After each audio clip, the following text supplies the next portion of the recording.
बिस्मिल्लाहिर्रहमानिर्रहीम। अस्सलाम वालेकुम नाज़रीन, आप देख रहे हैं प्राइम टाइम विद टीएम। मैं हूं तारिक महमूद। कोरोना फंड 40 अरब रुपए के माली बेज़ाब्तगियों के इल्ज़ामात अपोजिशन ने कहा है कि इसकी तहकीकात होनी चाहिए। ऑडिटर जनरल की ये रिपोर्ट है, मुख्तलिफ चीज़ें हैं पॉइंट आउट की गई हैं कि किस तरीके से बाज़ AFIC के हवाले से उसमें ऑब्जर्वेशन है, उसमें NDMA के हवाले से ऑब्जर्वेशन है, उसमें बाज़ जो हिसाबात जमा होने थे वो नहीं हुए, कुछ क्वारंटाइन सेंटर्स थे वहाँ के जो बेज़ाब्तगी हैं उसकी काफ़ी एक डिटेल रिपोर्ट है जो सामने आई है और उसके ऊपर अब अपोजिशन कहती है कि इसकी तहकीकात होनी चाहिए। साथ साथ जो बिलियंट्री मामला है, मौसमियाती कमेटी कौमी असम्बली की, आज मेजर ताहिर सादिक साहब गरजे बरसे हैं। उन्होंने कहा जी कि $35 लाख के फंड हड़प किए गए हैं, थर्ड पार्टी जो है ऑडिट होना चाहिए। और साथ साथ जो जरताज गुल साहिबा और रियाज फतियाना साहब वाला जो मामला है उसकी बाज़गश भी सुनाई दे रही है। आज के प्रोग्राम में उस पर भी गुफ्तगू करेंगे। इमरान खान साहब ने मोरालिटी की बात की है तो NA 133 इलेक्शन हो रहा है, किस तरीके से जो वोटों की खरीदो फरोख्त, कुरान पे हल्फ, 2-2 हज़ार रुपए, ये जो मामला हैं गुफ्तगू करेंगे। मेरे साथ मौजूद हैं वज़ीर आज़म के माविन खुसूसी पाकिस्तान तहरीक इंसाफ के रहनुमा सेनेटर ओन अब्बास साहब, मुझे ज्वाइन कर रही हैं पाकिस्तान पीपल्स पार्टी की रहनुमा सेनेटर ससीफ अली जो साहिबा, और मेरे साथ मौजूद हैं मुस्लिम लीग नून के रहनुमा सेनेटर जावेद अब्बासी साहब। और अब्बास साहब, ये ऑडिटर जनरल की रिपोर्ट 40 अरब रुपए से जायद की बेज़ाब्तगियां, अपोजिशन कहती है कि यहाँ भी नहीं बख्शा गया, करप्शन हुई है, मामले की तहकीकात होनी चाहिए। क्या पॉइंट ऑफ व्यू है आपका? तारिक साहब, थोड़ा सा ना ये ऑडिटर जनरल की रिपोर्ट को समझने की जरूरत भी है। पहली बात तो हमने रिपोर्ट रोकी कोई नहीं थी, ये रूटीन में रिपोर्ट हर सहमाई इशू हो जाती है, ये कोई रोक नहीं सकता इसको। चाहे प्राइम मिनिस्टर साहब हुक्म भी जारी कर दें कि ऑडिटर जनरल की रिपोर्ट रोक दी जाए, वो रोक नहीं सकती, क्योंकि ये एक लीगल डिपार्टमेंट है, उसकी अपनी ऑटोनॉमी है और वो जब ऑडिट मुकम्मल करते हैं रिपोर्ट इशू कर देते हैं। सो इसको क्लियर कर देते हैं। ऑडिटर जनरल रिपोर्ट नॉर्मली माली बेज़ाब्तियों को रिपोर्ट करता है, करप्शन को रिपोर्ट नहीं करता। अब मैं आपको एक मिसाल देता हूँ। जब मैं चेयरमैन बैतुल माल था तो उस वक्त एक ऑडिट पैरा पॉइंट आउट हो गया कि जी शायद पैसे जो बैतुल माल के पड़े वो नेशनल बैंक में होने चाहिए थे, पड़े, और उसको शायद किसी प्राइवेट बैंक में होना चाहिए था, शायद उसका रेट ज्यादा होता है। अब क्योंकि फाइनेंस मिनिस्ट्री अप्रूवल नहीं देती कि जी आप नेशनल बैंक से पैसे ट्रांसफर नहीं कर सकते, तो बैतुल माल में पैसे शिफ्ट ना किए, तो उन्होंने कहा जी ये इस पे ऑडिट पैरा बन गया। अब वो 3 अरब का ऑडिट पैरा बन गया। सो इसी तरह ये जो $35 लाख या 35 अरब की अमाउंट जो भी आप मेंशन करें, मैंने रिपोर्ट ही देखी, ये माली बेज़ाब्तगी ये होती है कि इसमें रूल्स एंड रेगुलेशन को फॉलो नहीं किया गया, इसका करप्शन से कोई एलिमेंट नहीं होता। फॉर एग्जाम्पल मैं बताता हूं, ये है कि जी आपने अप्रूवल लेनी थी ECC से, तो कहीं पे किसी सिग्नेचर अगर किसी ग्रेड 21 के ऑफिसर ने एडिशनल सेक्रेटरी साहब ने साइन करने, तो वो साइन नहीं है, तो उसको माली बेज़ाब्ती में डाल देंगे क्योंकि ये आपकी अप्रूवल तो ठीक है लेकिन इसमें एडिशनल सेक्रेटरी के साइन ही माली बेज़ाब्ती। सो इस तरह की एलिगेशन अगर उसमें है तो उसका करप्शन से कोई नहीं। आप एक चीज मान लीजिए कि पाकिस्तान की तारीख का, ना सिर्फ दुनिया में, किसी ने अगर इस पूरा असिस्टिव पैकेज जो पिछले साल हमारी गवर्नमेंट ने दिया था, पूरी दुनिया ने उसको अप्रिशिएट किया था कि जितने ट्रांसपेरेंट तरीके से उसको डिस्ट्रीब्यूट किया गया, और वो जो 1 करोड़ 20 लाख लोगों को 12,000 रुपया, जो कि तकरीबन 144 अरब रुपया बनता है, उस वक्त शॉर्टेस्ट पॉसिबल टाइम में एहसास प्रोग्राम के नीचे दिया गया, बगैर किसी पॉलिटिकल मोटिवेशन के, बगैर किसी पॉलिटिकल इंटरफेरेंस के। यानी कि हमारे अपने MNAs ने आके प्राइम मिनिस्टर साहब से कहा कि सर आप पैसे बांट रहे हैं, आप 12-12 हजार 1 करोड़ 20 लाख लोगों को दे रहे हैं और उनको पता ही नहीं कि पैसे कौन दे रहा है। तो प्राइम मिनिस्टर ने कहा था कि हर चीज सियासत नहीं होती। तो अल्हम्दुलिल्लाह इस कौम को इस प्रोग्राम के हवाले से तो हमें क्रेडिट देना चाहिए, बजाय किसी सिग्नेचर पे या किसी ऐसे ऑडिट पैरा पे कि जी फलानी अप्रूवल नहीं और फलाना इशू नहीं है, उस पर हमें बताया जी corruption. I think this is more disappointing और unfair to the government rather being than us. अच्छा, और सर मेरा इशारा जो है वो बेज़ाब्तगी की तरफ नहीं, वो चीजों पे थी जो पॉइंट आउट हुई है। मिसाल के तौर पे कोई मार्केट से महंगी कोई चीज ली है, कहीं एक्सेस बिलिंग हुई है, कहीं जो है वो कोरोना फंड की जो चीजें किसी और मकसद के लिए इस्तेमाल हुई हैं, इस तरफ है मेरा इशारा। हाफिज साहब, आप तो याद रखिएगा कि कोविड दुनिया में पहली दफा आया है, कोई सेट SOPs कहीं भी डिफाइंड नहीं है। फॉर एग्जाम्पल आपने वैक्सीन लेनी है, अब वैक्सीन का टेंडर होता है, टेंडर के बाद जो सस्ता तरीन वैक्सीन है दुनिया में वो चाइना ऑफर करेगा, या एस्ट्राजेनेका UK ऑफर करेगा, या फाइजर अमेरिका ऑफर करेगा, तो आप ले लेंगे। तो इसमें ये टर्म्स नहीं होती। आपको चाइना ने कहा भाई हम आपको जो है ना ये साइनोफॉर्म दे देंगे, आपने फौरी तौर पे साइनोफॉर्म परचेज कर दी। फाइजर ने कहा जी मैं आपको सिर्फ 5 लाख डोज दूं, आपको।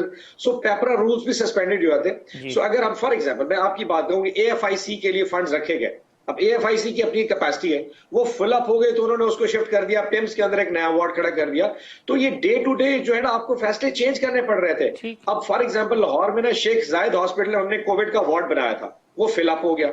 अचानक पीकेएलआई जो कि किडनी एंड लिवर का इंस्टीट्यूट है, उसमें हमारे पास बहुत बड़ा वार्ड अवेलेबल था, हमने फौरी तौर पे उसको ऑन कर दिया, तो फंड्स उधर शिफ्ट हो गए। तो इसको करप्शन नहीं कहते, इसको डिसीजन मेकिंग कहते हैं, क्योंकि आपको याद होगा जो सेकंड वेव आई थी, आपकी डेली 1 लाख केसेस तक आने शुरू हो गए थे, 80,000 तक तो शायद मुझे पड़ रहा है। तो उन सूरत में आपकी तकरीबन 700-800 मौत भी आ रही थी। तो वो टाइम पे आपको चीजों को डेरे rest assure, I can tell you, आप ऑडिट रिपोर्ट पूरी पढ़ लीजिए, वो सिर्फ और सिर्फ माली बेस जब्त किया है, करप्शन का एलिगेशन नहीं है कि जी रूल्स की कहीं वायलेशन होगी, कहीं पे कोई सिग्नेचर नहीं है, कहीं पे अप्रूव्ड कहीं और के लिए था और शिफ्ट कहीं और कर दिया। ऐसी कोई चीज नहीं है। आप रिपोर्ट की एक एक पैरा को पढ़ लीजिए, मैं आपके साथ डिस्कस करने को तैयार हूं, आप पूरा एक प्रोग्राम कर लीजिए, हम एक एक पैरा उठा लेंगे, मैं उसकी पूरी ब्रीफिंग ले दूं, and I can assure you कि कुछ भी ऐसा नहीं है। और अल्हम्दुलिल्लाह मैं तो इतना खुश हूं कि फोर्ब्स ने और दुनिया के जो बड़े बड़े इकोनॉमिस्ट मैगजीन है, उन्होंने आपकी इसकी प्रोग्राम की तारीफ की है कि Pakistan has done a great job. ऐसा जी शशि साहब, ऑन सब कहते हैं इरेगुलरिटीज हो सकती हैं क्योंकि एक ऐसी इमरजेंसी सिचुएशन थी, करप्शन कहीं पे भी नहीं हुई। करप्शन डिफरेंट चीज है, ये जो बेजाब्तगी है ये अलग चीज है। शुक्रिया तारिक साहब। 40 अरब रुपए कम ये अदद नहीं है जी। ये पाकिस्तान जैसे गरीब मुल्क के लिए और मसाइल में घिरे हुए बड़े ही चैलेंजेस हैं, दाखिली भी बैरूनी भी। और मैशियत का मसला सबसे बड़ा और एक दो मुंह बला की तरह मंडरा रहा होता है। तो उसमें 40 अरब रुपए के हवाले से इनके इदारे बता रहे हैं कि ये मामलात हुए हैं। तो उसके हवाले से तो पहले तो खुद तहकीकाती कमेटी हुकूमत के अगर हाथ साफ हैं तो उनको तहकीकाती कमेटी या तहकीकात का फौरन उनको जो है वो ऑर्डर करना चाहिए था। हालत ये है कि अभी तक पार्लियामेंट में ही इस चीज को नहीं लाया गया। काफी दफा बारहा ये चीजें रेज हुई हैं, बार बार हुई हैं, जवाब नील बटा नील, कुछ भी नहीं। मतलब कि मामला कुछ गड़बड़ है। अगर है और साहब जैसे फरमा रहे हैं कि ये बेज़ाब्तगियां करप्शन में डिफरेंस है, तो फिर डर काहे का? और अगर डर नहीं है तो ये, क्योंकि ये आवाम के पैसे हैं, ये आवाम 30 से ज्यादा डायरेक्ट इनडायरेक्ट टैक्सेस देकर, और इस महंगाई के दौर में जहां आपके यूटिलिटी से लेकर गैस, बिजली फी यूनिट रोज बढ़ रहा है, पेट्रोलियम रोज बढ़ रहा है, मिनी बजट्स आ रहे हैं और एक तूफान है तो उसमें जो है फिर आपको जवाब देने वाला भी नहीं। पार्लियामेंट में डिबेट होनी चाहिए शशि साहबा, तहकीकात होनी चाहिए, क्या चाहिए तारिक साहब? पार्लियामेंट में ये चीज बारहा उठाई गई है। यानी आप देखिए जो भी मुख्तलिफ पार्लियामेंट्री इंस्ट्रूमेंट्स हैं उसमें ही देख लें, उस ज़मरे में ही आप देखेंगे सवालात अलग हैं, कॉल अटेंशन नोटिस अलग हैं, मोशंस अलग हैं। एक का जवाब भी इस हवाले से नहीं आया, या बुलडोज कर दिए जाते हैं या कहा जाता है कि मिनिस्टर साहब या XYZ वो नहीं आया हुकूमत की तरफ से। मैं फिर कह रही हूँ कि 40 अरब रुपए जो है वो कोरोना एक वबा है, अजाब है, और फिर से वो एंटर हो रहा है पाकिस्तान में। अल्लाह खैर करे, लेकिन जिस तरीके से ऑस्ट्रेलिया और बरतानिया और दूसरे ममालिक में देख रहे हैं, और जो अभी उन्होंने पाबंदियां लगाई हैं, तो उसकी इम्प्लीमेंटेशन भी जो है वो होनी चाहिए, जो भी बैरूनी है आम तरफ है इस हवाले से भी। क्योंकि ये अब बताएं, ये देहातों तक भी जाने होते हैं। कोरोना की वैक्सीन तो सारी बात सबको लगनी होती है, एक भी बंदा अगर उससे होगा तो ये थ्रेट तो सारे पाकिस्तान को बल्कि पूरी दुनिया को इंटरकनेक्टेड चीज है, एक विशेष सर्कल में आप आ जाते हैं। Obviously we need to overcome this challenge. मैं जावेद अब्बासी साहब का पॉइंट लूं। जावेद साहब, कोरोना फंड के हवाले से जो ऑडिटर जनरल की रिपोर्ट है, ऑन अब्बास साहब ने फरमाया कि ये एक ऐसी सिचुएशन थी जिस पे डिसीजन लेने थे। बाज डिसीजन ऐसे होते हैं जो बाय बुक नहीं होते, लेकिन उसको आप करप्शन नहीं कह सकते हैं। बिस्मिल्लाहिर्रहमानिर्रहीम, बहुत शुक्रिया। मेरा ख्याल है कि ये कह देना अगर कल इस तरह मामला होगा तो फिर कोई और मामला होगा कोई इनकी, तो वो भी ये कहेंगे जी कि ऑडिटर जनरल ऑफ पाकिस्तान ने, ऑडिटर जनरल ऑफ पाकिस्तान कुछ चीज ऐसी अपने तौर पर नहीं करता। वो जब देखता है हर चीज का ऑडिट करता है, और हुकूमत में जितना भी पैसा आता है उसका एक ऑडिट होता है, और ऑडिट से अगर ये साबित हो जाता है कि वाकई कहीं इरेगुलरिटीज हुई है, खुर्दबुर हुई है, कोई उससे पैसा खाया गया है, गलत इस्तेमाल हुआ है, तो उसका तरीकाकार ये है कि वो बताया जाए और उन आदमी पर रिस्पॉन्सिबिलिटी फिक्स की जाए। ये नहीं हो सकता कि इमरजेंसी ऐसी कोई, ऐसा नहीं हुआ कि कोई एकदम हादसा हो गया है। सबको पता था कि कोरोना आ रहा है। पहले केसेस बाकी ममालिक में पहले ज्यादा आ गए थे, उसके बाद फिर हमारे ममालिक में आए। तो मेरा ख्याल है कि ये बहुत ही अनफॉर्चुनेट होगा। इसमें पार्लियामेंट्री कमेटी बनाई जाए, इसमें बड़ी डिस्कशन होनी चाहिए। ये मेरा अपना ख्याल है कि अभी जो हमारी पब्लिक अकाउंट कमेटी है उनके पास भी ये पैरे जरूर आएंगे, उनको भी इस पे एक्शन लेना चाहिए। ये पैसा किसी एक फर्द का नहीं है, कुछ अफराद का नहीं है। हम अभी पे ब्लेम भी नहीं करना चाहता, लेकिन ये एक बड़ी अलार्मिंग सिचुएशन है कि अगर इस मामले पे भी पैसा कमाया गया है या पैसे की खुद हुई है, तो फिर ये हुकूमत का आज ये कह देना कि हम जल्दी में थे, हमने ऐसा किया, ये कोई जवाब नहीं है। ना ये दुनिया में कोई जवाब दिया जा सकता है, ना ये कोई अदालत जवाब मानेगी। आपने जो भी रूल्स थे, कानून थे, उनके मुताबिक किया है। आपको साथ साथ हुकूमत के अपने ऑडिट की टीम्स होती हैं, वो साथ साथ ऑडिट कर रही होती हैं। आज अगर हुकूमत ये प्ली ले ले, कल को और प्रोजेक्ट इन्होंने शुरू किए होंगे, पता चले जी उनमें भी घपले थे, ये कहें जी कि हमारे पास वक्त नहीं था, क्योंकि हम 3 साल कुछ नहीं कर सके और आखिरी 1.5 साल में हम सब कुछ करना चाह रहे थे, इसलिए हमने बगैर रूल ऑब्जर्व किए हुए पैसा लगा दिया। ये किसी तौर पर भी जस्टिफाई नहीं है। और स्पेशली उस वक्त जब दुनिया कोरोना से बड़ी मुतासर हुई है, अभी कोरोना के और वायरेंट आ रहा है, पाकिस्तानी क्या सूरत हाल है दुनिया की, उस वक्त अगर हमारे यहाँ ये काम हुआ है तो फिर मैं समझता हूँ कि बहुत ही अलार्मिंग सिचुएशन है। ये सिर्फ इतना कह देना काफी नहीं है, इस पे कुछ कमीशन बनना चाहिए और पार्लियामान की कमेटी बननी चाहिए दोनों ऐवानों की, और वो सारे मामले को देखे और ये मामला हुकूमत खुद लेके जाए अगर साफ है और सब चीजें सामने रखे। और अब्बास साहब, क्या हर्ज की बात है जो सस्सी साहिबा ने कहा और जावेद अब्बासी साहब ने कि जी पार्लिमानी कमेटी बनाए, तहकीकात कर लें और डिस्कस कर लें उसके ऊपर? हम इस पे बिल्कुल राजी हैं। मैं वैसे ना अभी आपके इस प्रोग्राम के दौरान, क्योंकि ये पहले टॉक शो में बताया नहीं गया था, मैंने गूगल कर लिया, मैंने IMF की रिपोर्ट भी निकाल ली है। एक्चुअली IMF की प्री कंडीशन थी, उन्होंने दिए थे $1.4 अरब, जिसके बाद ये रिपोर्ट उनको भेजनी ताकि फर्दर फंड रिलीज किए जाते हैं। ऐसा ही है। अभी मैंने उनकी स्टेटमेंट पढ़ ली, they have shown, they have expressed their satisfaction over the auditor general report, और उन्होंने कहा था हमने पाकिस्तान को फर्दर जो फंडिंग देनी वो भी अलाउ कर देंगे। अब मैंने जो पॉइंट किया था वो एग्जैक्टली इससे करता है, कोई फ्रॉड नहीं है, कुछ नहीं है। SOPs या कहीं ना कहीं कोई थोड़ी बात ही, अगर कोई रूल्स की रिलैक्सेशन है तो सिर्फ वो की, अदरवाइज रिपोर्ट एक्सेप्ट कर ली है, उसमें कोई फ्रॉड नहीं है। और जो नेक्स्ट ट्रांच आपका पैसे आने वो भी रिलीज होने लगे हैं। सो रेस्ट एश्योर, ये सिर्फ स्टॉर्म इन अ टी कप है। जितने गपशप कर रहे रात को आज सारे टॉक शो करते रहेंगे आप। अच्छा, IMF का तो सर जो इजलास है ना वो 12 जनवरी को होना है, एग्जीक्यूटिव उसका ना, उसमें फैसला होना है कि क्या होगा और क्या नहीं होगा। मुझे ये जो पार्लियामेंट्री कमेटी है इस पे तो कोई एतराज नहीं है ना अब्बास साहब? मुझे किसी भी किस्म का, हाफिज साहब जिनके दामन साफ हो वो कभी एतराज नहीं करते, किसी किस्म का कोई नहीं। जिस तरीके से ऑपोजिशन राजी होना चाहती है, हम पूरी ऑडिटर जनरल रिपोर्ट एक एक पॉइंट डिस्कस करने को तैयार है। हमारे पास हाफिज साहब एक ही तो चीज है कि हमारा दामन साफ है, इससे भी भाग गया तो फिर क्या बचेगा? रेस्ट एश्योर कोई ऐसा इशू नहीं है जितने करे इल्जाम लगाते हैं। भाई साहब आप कुछ कह रहे थे ऑन साहब को?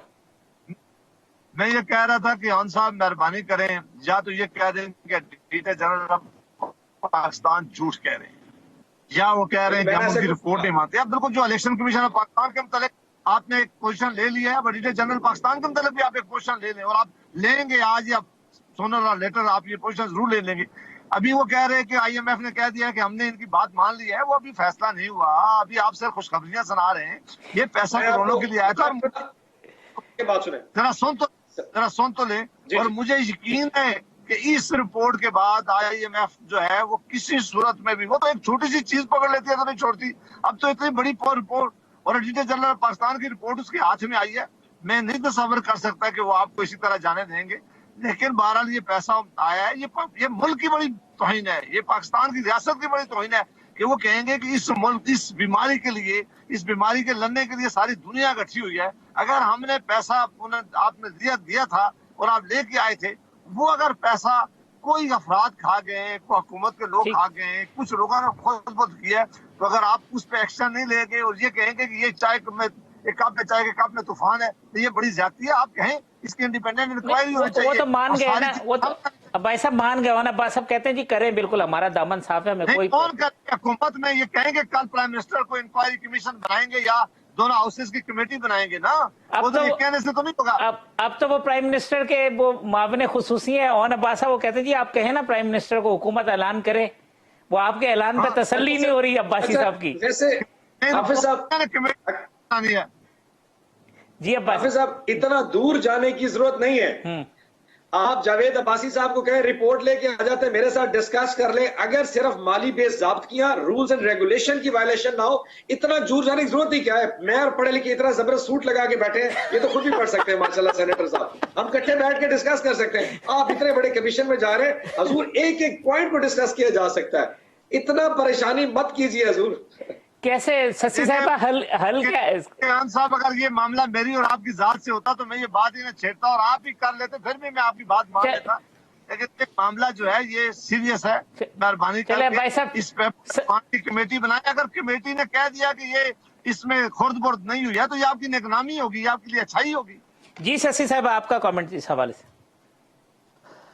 तारिक साहब, मैं पहले भी कह चुकी कि अगर दामन साफ है, हाथ साफ है, पीटीआई पूरी दूध की धुली हुई धुली है, तो कम से कम इस मामले में जो है, या गवर्नमेंट की बात करें हम तो बिस्मिल्लाह करके तहकीकाती कमेटी और पार्लियामेंट की हो तो उससे काफी चीजें जो है वो ट्रांसपेरेंट होती भी है, दिखाई भी देती हैं, और दोनों हाउसेस की हो तो वो भी बेहतर है। बाकी तो हमारे जो मुख्तलिफ जो है रहनुमा वो भी इस हवाले से डिमांड कर, मैं पहले भी बता चुकी हूँ कि पार्लियामेंट में कई बार सवाल, देखिए कोरोना शुरू हुआ था, फंड भी शुरू हुआ, ईसा मूसा खमीसो शाहिद जाहिद सबने कुछ ना कुछ अपने एक्सेस से उसमें कंट्रीब्यूट किया, बैरूनी ममालिक से भी कंट्रीब्यूशन हुई, पाकिस्तानी जो ओवरसीज हैं सबने।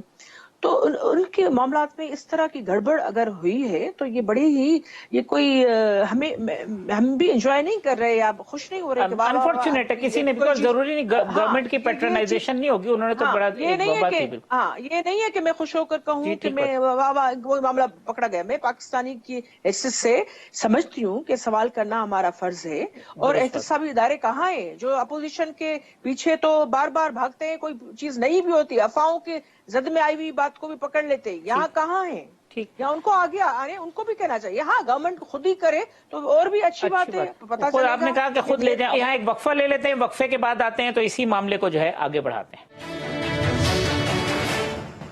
वेलकम बैक नाज़रीन। ओन अब्बास साहब, ससी पलीजो साहिबा, सेनेटर जावेद अब्बासी साहब मेरे मेहमान हैं। ओन अब्बास साहब, जो दूसरा मामला बिलियन ट्री वाला, आज मेजर ताहिर सादिक साहब ने कहा कि $35 लाख जो है फंड्स खुर्द बुर्द हुए हैं, थर्ड पार्टी ऑडिट कराए हैं इसकी।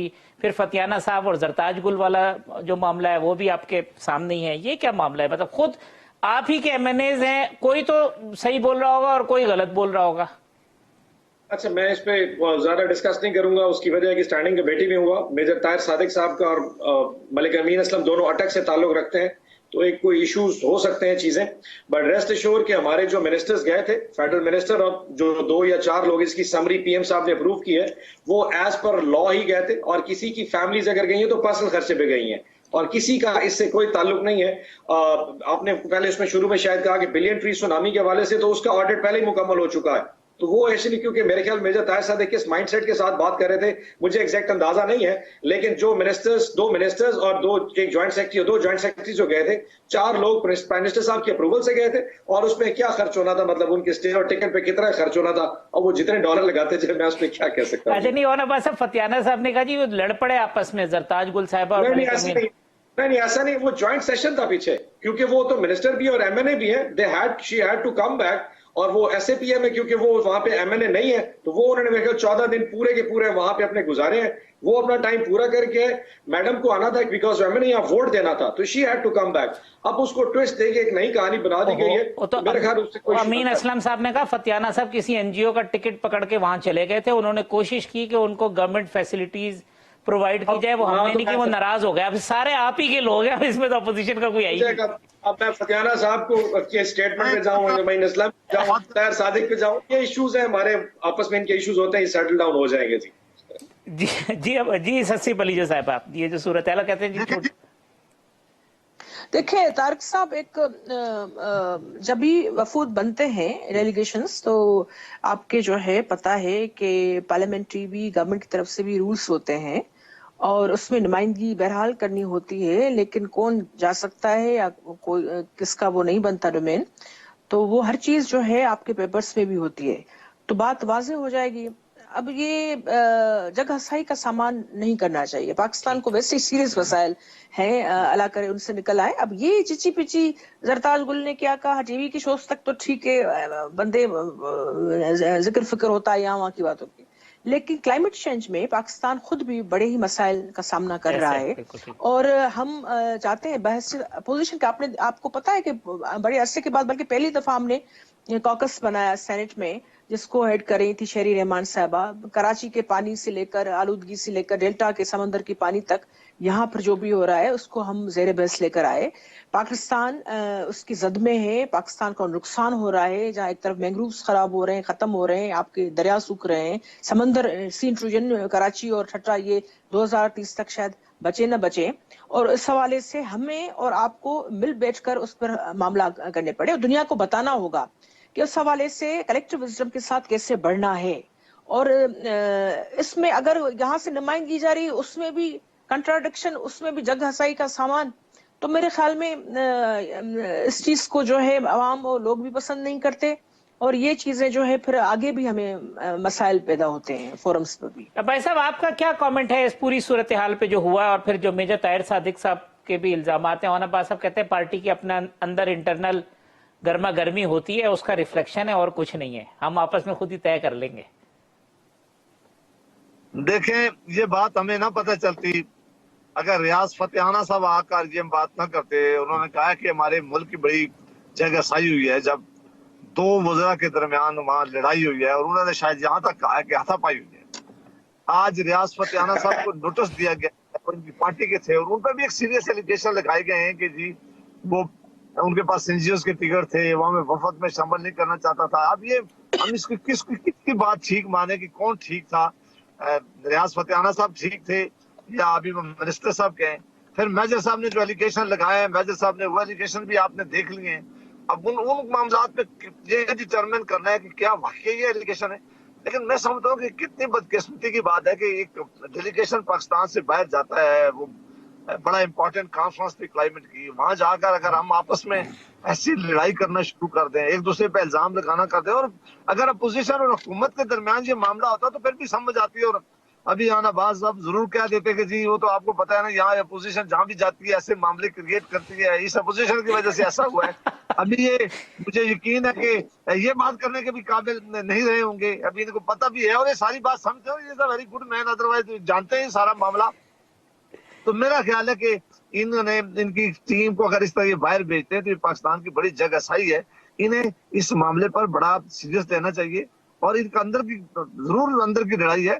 यहाँ पीटीआई में बेशुमार ग्रुप्स हैं, अब पता नहीं खान साहब का कौन सा ग्रुप है, इमरान खान ग्रुप, कौन साहब तो इमरान खान सब ग्रुप में है, ये बात तो हाँ हो सकता है। और फिर इमरान साहब के भी कोई खास दिन होते हैं, एक 15 दिन किसी एक खास ग्रुप के होते हैं, 10 दिन किसी और के होते हैं, फिर तीसरा महीना किसी और का होता है। ये सेमेस्टर सिस्टम की तरह चलता है इनका भी मामला। और मुझे यकीन है कि खान साहब जो है उनकी राइट साइड पे भी अल्लाह उनके रखे बेशक रहे। तो पता नहीं वो आपस में ग्रुप बंदी इनकी पार्टी में इतनी ज्यादा है कि वो एक दूसरे को नीचा दिखाने के लिए वजीर भी ऐसी बातें करते हैं, मेनेज भी बातें करते हैं, और अभी से नहीं कर रहे। आप मुख्तलिफ इशूज पे आप देख लें, किसी ने कहा मैं जागीर ग्रुप हूँ, हमारे टावर से हमारे नूर आलम साहब बहुत is a very honourable man, उन्होंने जो बातें पार्लियामान के अंदर कही और बाकी बहुत से वो कहते हैं जी देखें वो तो डेमोक्रेसी है जावेद अब्बास साहब, वो कहते हैं जी जितनी जमहूरियत है खुल के बात करते हैं जी। ऑन साहब कहते हैं सेमेस्टर सिस्टम है। अगर बात अपोजिशन के पास सिर्फ ये बच गई है कि हमारे 2 अदर मिनिस्टर्स में वहां पे शायद कोई कन्फ्रंटेशन हुई है और इसी पे सारी सियासत है, नहीं तो बेहतर ये सुलह कर ले हमसे। नहीं, हमारा इशू नहीं है, तो सवाल पूछा गया है। वो तो पहले दिन से हाथ मिलाने को तैयार थे, आप नहीं मिला रहे ना। सेनेटर साहब किधर चक्कर में चल पड़े साहब? साहब नहीं, अगर सारी दुनिया की कॉन्फ्रेंस में लोग आए होते हैं और जब पाकिस्तान सारी दुनिया के लोगों ने हमारे मिनिस्टर का आपस में तमाशा देखा होगा तो उन्होंने पूछा होगा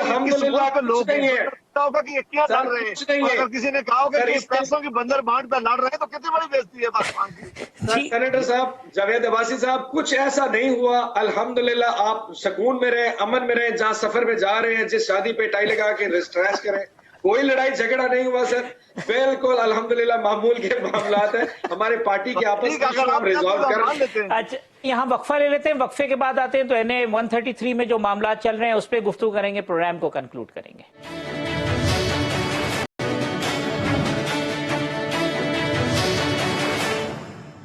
वेलकम बैक नाज़रीन। ससी पलीजो साहबा, सेनेटर जावेद अब्बासी साहब और सेनेटर ओन अब्बास साहब मेरे मेहमान हैं। और साहब, ये जो 133 में जो कुछ हो रहा है, ये पैसों के मामले के ऊपर, ये इससे आप मतलब खुश हैं, परेशान हैं, क्या कुछ है? आपने कहा जी आप तो इस गेम में ही नहीं है, पीपल्स पार्टी और नून लीग। पहले तो अल्लाह का शुक्र है कि इस वक्त दो अदद पार्टियां, एक पीपल्स पार्टी और नून लीग, आपस में दस्ते गिरबा हैं और हम बाहर बैठ के शुगल देख रहे हैं। और स्टेटमेंट जिस पे लड़ाई है वो ये है कि मैं कुरान पर हलफ देता या देती हूं कि मैं 5 दिसंबर को पाकिस्तान मुस्लिम लीग नून शेर पे वोट डालूंगा या डालूंगी, और ये 2000 रुपया रहा। अब इस वीडियो को जस्टिफाई कौन कर सकता है, नंबर 1। और दूसरी पॉलिटिकल पार्टी है जिसके दफ्तर के बाहर 1000 मोटरसाइकिल और बंदे लाइन में आईडी कार्ड लेके खड़े हैं कि जी ये पीपल्स पार्टी का दफ्तर है, मैं अंदर जाऊंगा, हलफ लूंगा और 2000 रुपए वसूल करके वापस आऊंगा, मैंने किसको देना है।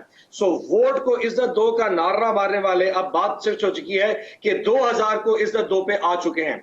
मेरे ख्याल में आज इखलाकियात को जानते हुए जिन्होंने डस्का रिपोर्ट उठा के हमें दिखाई थी और धुंध के नारे मारे थे, आज एथिकल कोड को फॉलो करते हुए खुद ही इलेक्शन से बाहर हो जाएं, या कम से कम इलेक्शन कमीशन को कह दें कि इलेक्शन दोबारा कराएं, क्योंकि हमारा कैंडिडेट पीपल्स पार्टी और नून लीग के दोनों candidate unfair practices, unfair means में आ सकते हैं। दुनिया की जमहूरियत में कहीं भी ये चीज जस्टिफाई नहीं हो सकती, और यकीनन मेरे दोनों ऑनरेबल कुलीग्स तो किसी सूरत इसको जस्टिफाई नहीं करेंगे कि एक पॉलिटिकल जमात के नुमाइंदे 2000 रुपए बांट के वोट खरीद रहे हैं और उसको बैठ के जस्टिफाई कर रहे हैं। अभी तो पीटीआई वहां पे उम्मीदवार नहीं, इनका ये हाल है। अगर हम चले जाते तो रेट यकीनन 10,000 पे चला गया था। शुक्र है जान छुट्टी हमारी, उनके पैसे बचे। ससी साहब, अनफॉर्चुनेट है, पॉलिटिकल सिस्टम डैमेज होता है चीजों में कि जी दोनों पार्टीज के एलिगेशन एक दूसरे के खिलाफ और फिर वीडियोस।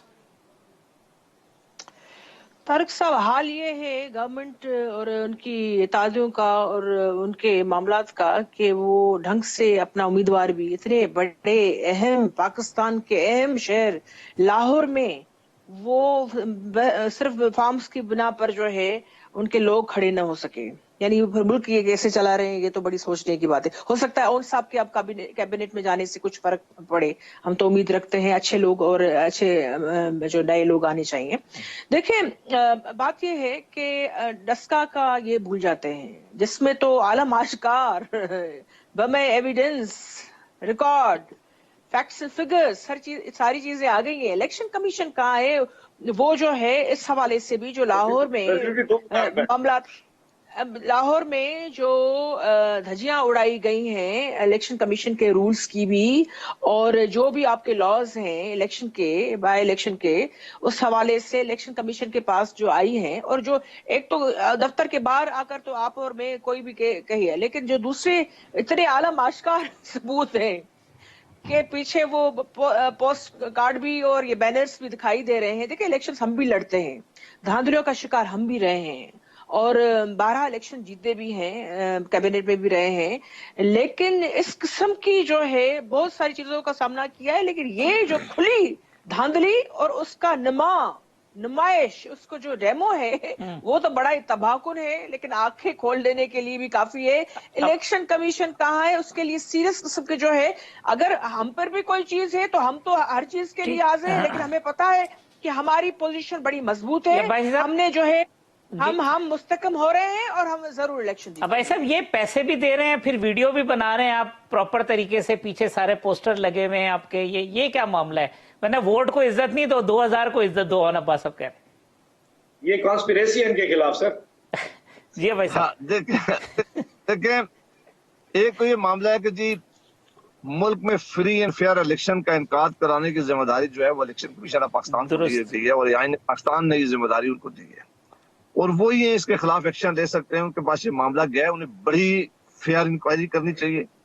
जो भी रिस्पॉन्सिबल हो, अगर हमारे लोग रिस्पॉन्सिबल है तो उन्हें सजा देनी चाहिए। अच्छी बात है। अगर हमारे खिलाफ कोई प्रोपेगेंडा किसी और इलेक्शन में बात प्रोपेगेंडे होते हैं, दूसरी जमातें ऐसा माहौल क्रिएट कर लेती हैं कि आपके पोस्टर लगाकर, आपके निशान लगाकर कुछ कर सकती हैं। मैं नहीं कहता कि उन्होंने किया होगा, लेकिन ऐसे मामलात इलेक्शन माहौल में हो सकते हैं, लेकिन इसकी इंडिपेंडेंट इंक्वायरी होनी चाहिए।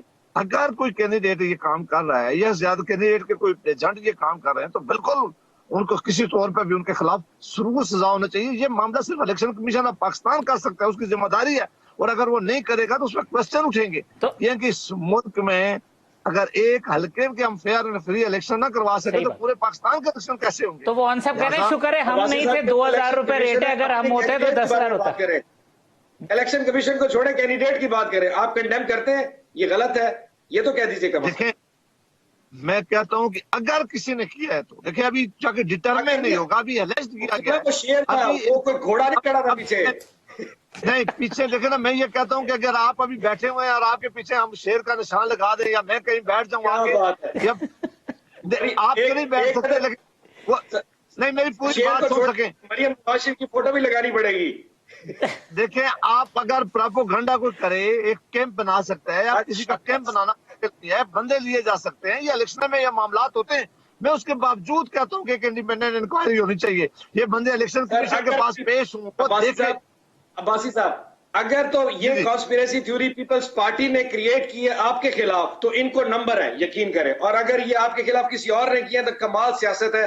हमारी इस सियासत से माफी है हजूर। 2000 पे उन्होंने दे के मरियम बीबी की फोटो लगा दी, एक अदद शेर खड़ा कर दिया, सामने कुरान रखा, 5 लाख रुपए जाया करके आपको खराब करने के लिए इतना बड़ा ड्रामा। हजूर वाला हमें माफ कर दीजिए। मैं अपनी बात शुरू यहाँ से की है कि जिसने भी किया है वो कहते हैं इंक्वायरी करें। हमारे लोगों ने चाहिए। हाँ, और अगर नहीं देखिए, लेकिन ये इलेक्शन कमीशन ऑफ पाकिस्तान ही वो अदारा है, कोई और एक्शन नहीं ले सकता। उन्होंने इंक्वायरी शुरू कर दिया, उन्हें हर सूरत में करनी चाहिए। जहां तक आपका तल्लुक है, आप तो इलेक्शन से इसलिए चले गए हैं, आप बड़े होशियार लोग निकले हैं, आपको पता था कि इस महंगाई के आलम में तो आपको वोट के आपके कैंडिडेट की जमानत जब्त हो जानी चाहिए थी। आपने जान बचाने के लिए आपने पतली गली का रास्ता लिया है, वरना इस तरह कभी हुआ है कि कैंडिडेट भी उसके भी कागजात कौन सा पतली गली से निकल गए आप भाई साहब कह रहे हैं। आपको पता था कि हमारे साथ क्या होगा, लाहौर की अवाम या पाकिस्तान की अवाम हमारे साथ क्या होगी। किस तरह आपने इलेक्शन से भागे हैं, ये तारीख में कोई मिसाल मुझे नहीं मिलती। अगर मिलती है तो किसी हल्के का नाम बता दें। जी साहब। जी सर, 5 दिसंबर को NA 133 का इलेक्शन है, जिसमें अनफॉर्चुनेटली हमारे कागजात रिजेक्ट हो गए। 16 दिसंबर को PP 206 खानेवाल में बाई इलेक्शन आ रहा है, जहां हमारा 1-1 नून लीग और पीपल्स अपना PTI का मुकाबला है। उसके रिजल्ट में फैसला हो जाएगा कि कौन पतली गली से निकला है। ये तो एक अनफॉर्चुनेट इवेंट हो गया, लेकिन अगर हमें पता होता कि 2-2 रुपए में इलेक्शन लड़ना है, तो यकीन जानिए हम कमाल इलेक्शन लड़ते। हमारे जहन में ये कहानी नहीं आई कि ये 2-2 चले जी, लास्ट कमेंट सस्सी साहब आपका जी, प्रोग्राम में कंक्लूड। तारिक साहब मैं तो समझ रही थी कि PTI की बेवकूफी है, लेकिन सेनेटर अब्बासी साहब ने जो है ये नई पॉइंट लेकर आए कि ये तो बड़ी हिकमत अमली है कि के लिए ऐसा। तो बहरहाल, लेकिन पाकिस्तान पीपल्स पार्टी के लिए मैं जरूर कहूंगी, I would like to make it clear again and again that हमने गेन किया है। हमें धकेला जिस तरीके से पंजाब में गया, वहां से निकालने की कोशिश की गई। हम डीपली रूटेड रहे थे, लेकिन जो हथकंडे इस्तेमाल किए गए, पाकिस्तान पीपल्स पार्टी पूरे फेडरेशन की पार्टी है, हर सूबे में है। हम अपने पैर मजबूत कर रहे हैं, लोग हमें वोट देंगे, जरूर देंगे। चेयरमैन बिलावल पर वो यकीन रखते हैं, और ये इलेक्शन इंशाल्लाह ने चाहा तो हम जरूर जीतेंगे। मौलाना अब्बास साहब बहुत शुक्रिया आपका, ससी साहिबा, जावेद अब्बासी साहब, तमाम मेहमानों का बहुत शुक्रिया। कल इसी प्रोग्राम में इंशाल्लाह इसी वक्त दोबारा मुलाकात होगी। अल्लाह हाफिज।